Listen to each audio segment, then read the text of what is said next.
Hello students, आज हम कक्षा 10वीं से छाया मत छूना कविता का भाव समझेंगे।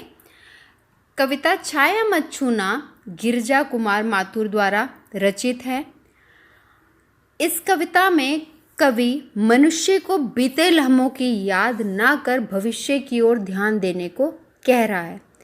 कवि कहते हैं कि अपने अतीत में, अगर हम अपने अतीत की यादों में मनुष्य नहीं भुला पाता उनको, तो बस उसका मन दुखी ही हो जाता है।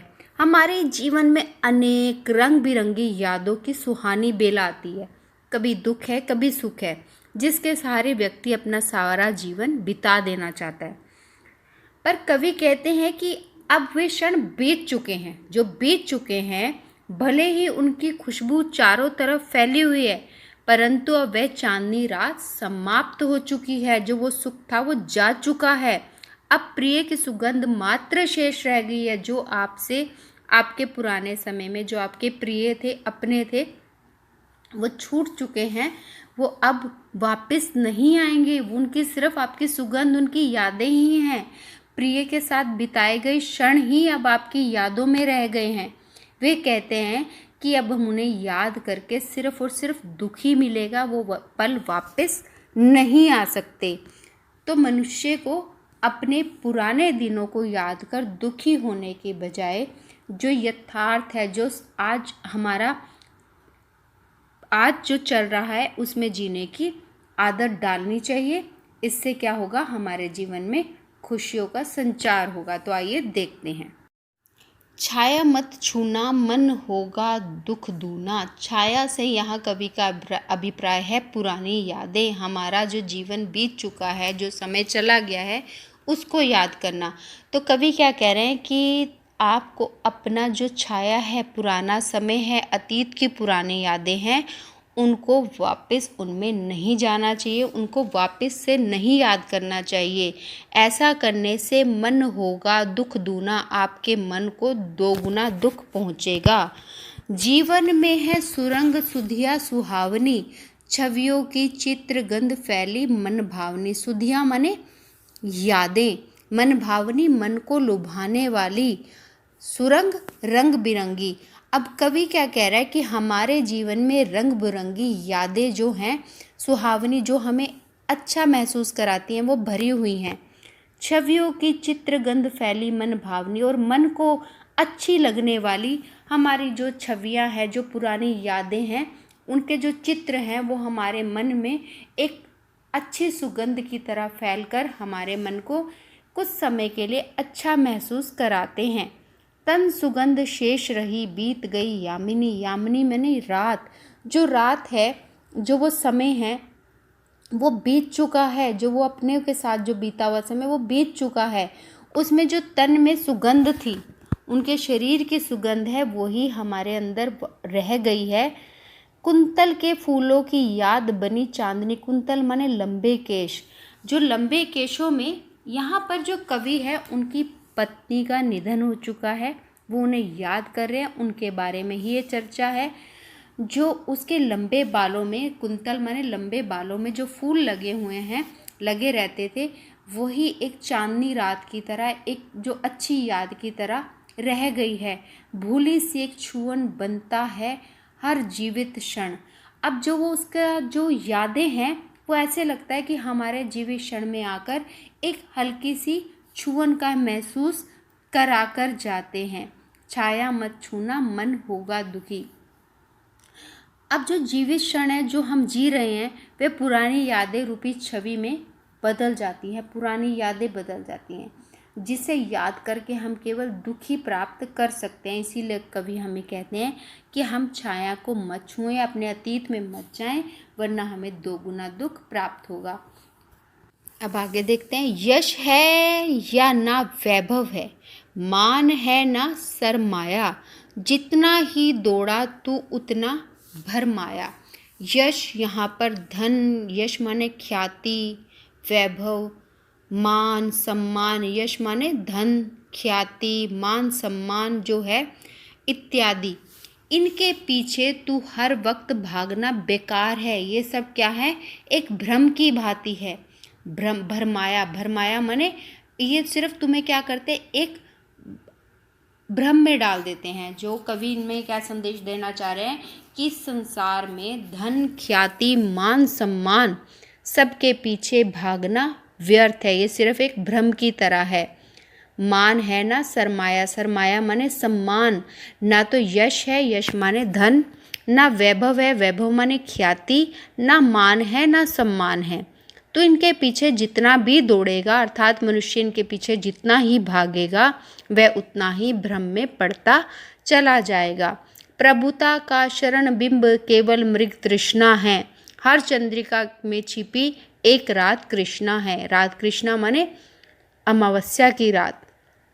कवि का मानना यह है कि अपने जीवन काल में यश, धन, ख्याति आदि के पीछे भागते रहते हैं तो वे और खुद को बड़ा ही मशहूर समझने लग जाते हैं कि जैसे मैं तो प्रभुता की शरण, यानी कि मैं ही बस सबसे बड़ा हूँ, मुझसे ऊपर कोई नहीं है। तो उस बड़ा, खुद को बड़ा समझकर, मशहूर समझकर हम एक मृग तृष्णा में फंस जाते हैं। मृग तृष्णा दैट मीन्स कि जब आपको दिखाई दे रहा है कि सामने बहुत कुछ है, पर जब आप पास पहुंचते हो कुछ नहीं है, यानी कि जब आप अपने अंतिम क्षण जब जीवन का आता है तब हमें पता चलता है कि हमारे पास कुछ नहीं है, हमने कुछ साथ नहीं लेके जाना।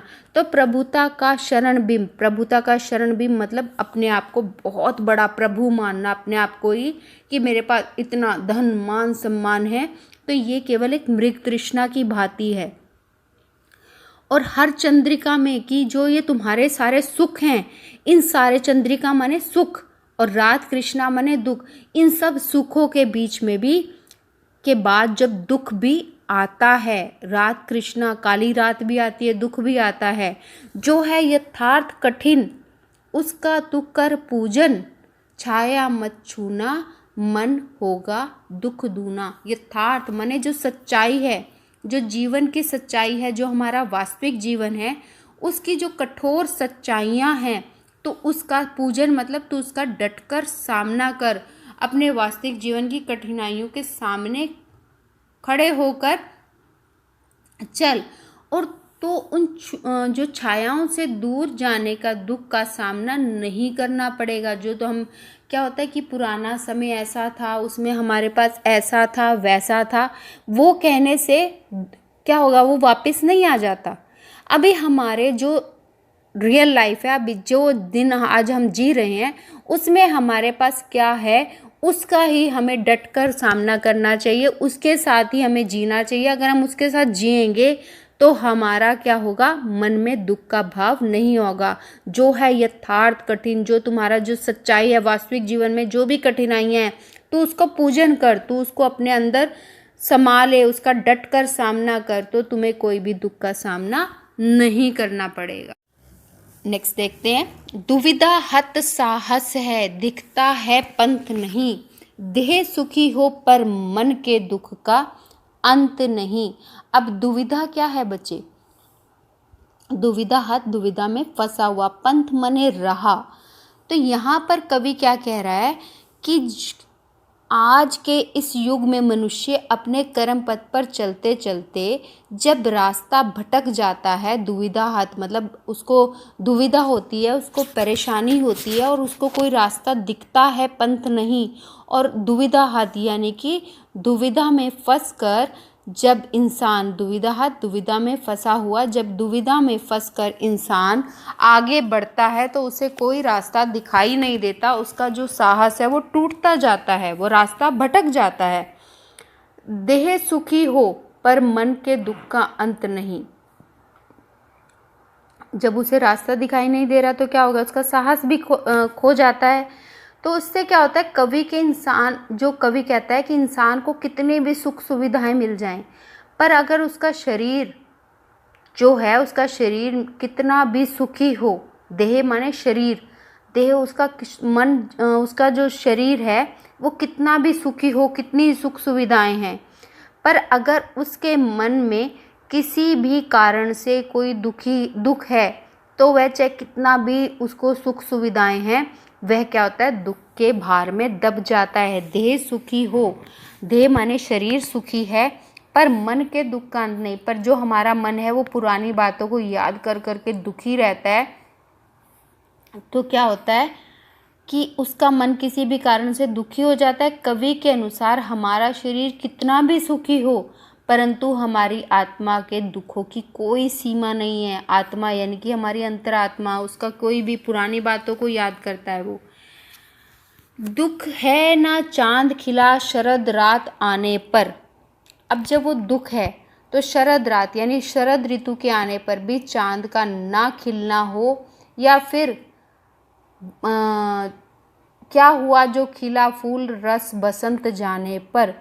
अगर चांद, अब यहाँ पर कवि क्या समझा रहा है समझते हैं जरा, देखिए कि अगर हमारी छोटी सी बात को हमने मन को लगा लिया और दुखी कर बैठे, फिर चाहे तो शरद ऋतु के आने पर चांद का ना खिलना हो, या बसंत ऋतु के चले जाने पर फूलों का खिलना हो।